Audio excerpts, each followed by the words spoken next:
Well, we made it, you guys. We actually made it. The kids are back in school. Everything is starting to return back to where all the normal routines are starting. And here I am sitting outside after my gym workout, before the kids get up, just enjoying the peacefulness, hearing the airplanes go by, watching my neighbor who's about ready to start cutting her lawn, right? But I'm just thinking, wow, things are changing so fast. This is our last hot day. Weather starts to cool tomorrow.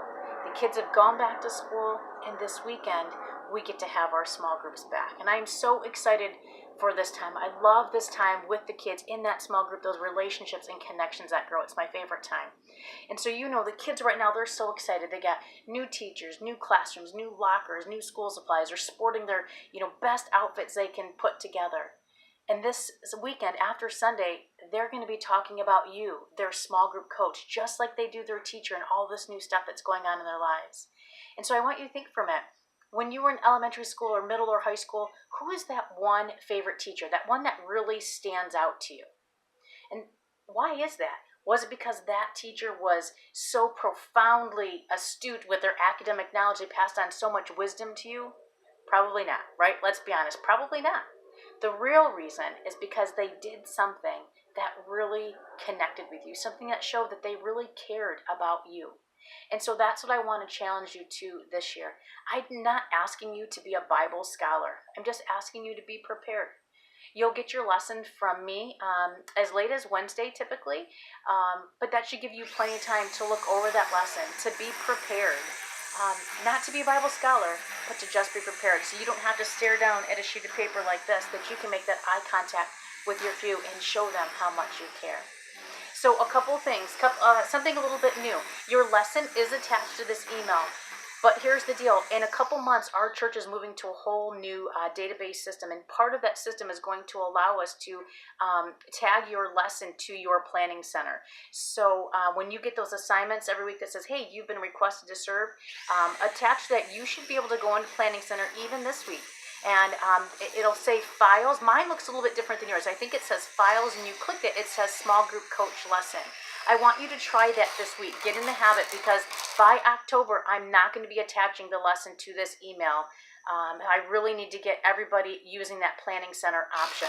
So you will see a lesson attached to Planning Center. Check it out. It's also attached to this email for this weekend and for the next couple weekends. But please start checking that, making sure it'll work.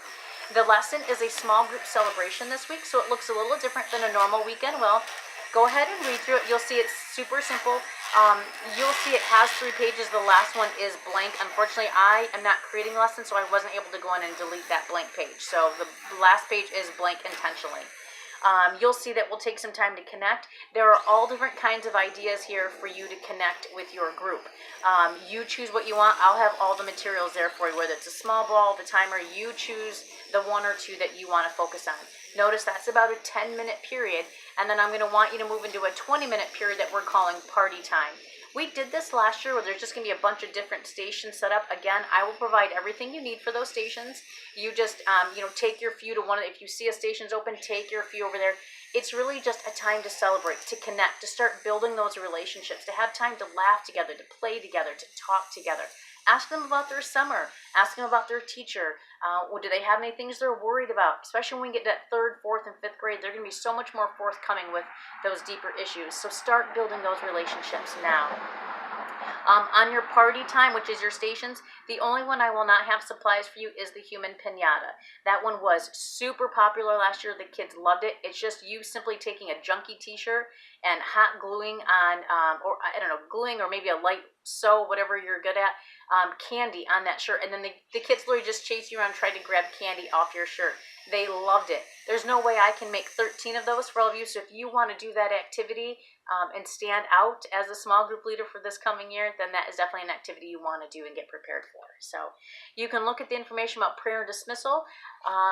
Laura also sent you an awesome email with some key things. I have some great attendance sheets ready for you so you can keep track of birthdays and things like that. So we'll talk more about that at the pre-service huddle this weekend. So in the meantime, please don't forget, try to pull your lesson up through Planning Center. If you are not faithfully using Planning Center, you really, really need to, because very soon that will be the only way to communicate through the church. So thanks so much, you guys. I'm so excited what God's going to do through you and for those kids. So I'm praying so much for you. Please start praying for the few and the kids that God is bringing your way. See you all this weekend.